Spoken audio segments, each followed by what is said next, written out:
sans réelle consultation préalable. Le président de la République dépose sur la table du Parlement un projet de loi portant révision de la Constitution. Et comme toujours, les députés de l'écrasante majorité votent le texte, non sans l'avoir expurgé de deux éléments importants. La succession du président de la République en cas d'empêchement et le processus de décentralisation voulu par les accords d'Alger. L'opposition vote contre. Le gouvernement prend alors un décret pour fixer le référendum d'adoption de ce projet au 9 juillet 2017. Au Mali, le projet de loi relatif à la révision de la Constitution a été adopté par le Parlement. Le vote s'est tenu le samedi 3 juin 2017 à l'hémicycle. 111 députés sur 30 ont voté oui pour le projet de loi. Selon les membres de l'opposition qui ont voté non, le référendum constitutionnel ouvre la voie à la création d'un Sénat et renforce les pouvoirs du président de la République. En rappel, l'élection référendaire se tiendra le 9 juillet 2017. La tension monte très vite entre le gouvernement, les partis politiques de l'opposition et la société civile. Plusieurs fronts de lutte se créent pour animer la question.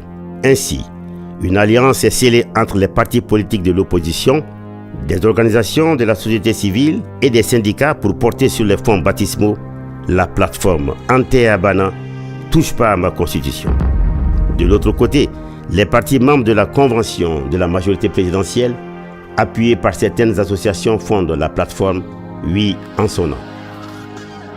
Ante Abana réclame le retrait pur et simple de ce projet de révision de la Constitution, avec comme arguments principaux le renforcement des pouvoirs du président de la République au détriment des autres institutions de la République et la violation de l'article 118 qui stipule clairement qu'il ne peut y avoir de révision ou de poursuite de révision de la Constitution tant qu'il est porté atteinte à l'intégrité du territoire. Une première marche des partisans du mouvement Trop c'est trop, partisans du non à la bourse du travail, est réprimée par un fort contingent des forces de sécurité le 8 juin 2017.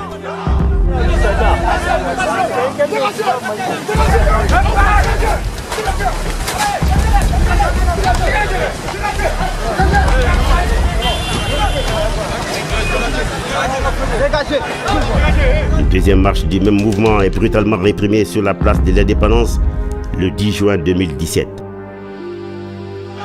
Non pour des raisons auxquelles chacun de nous, tout Malien, est conscient. Aujourd'hui, le pays va mal.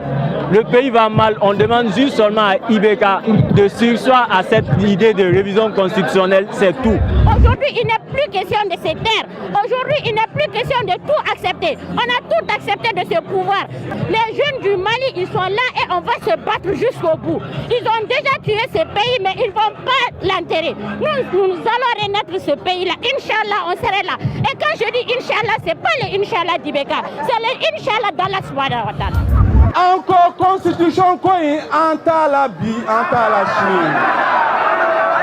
On d'accord anta en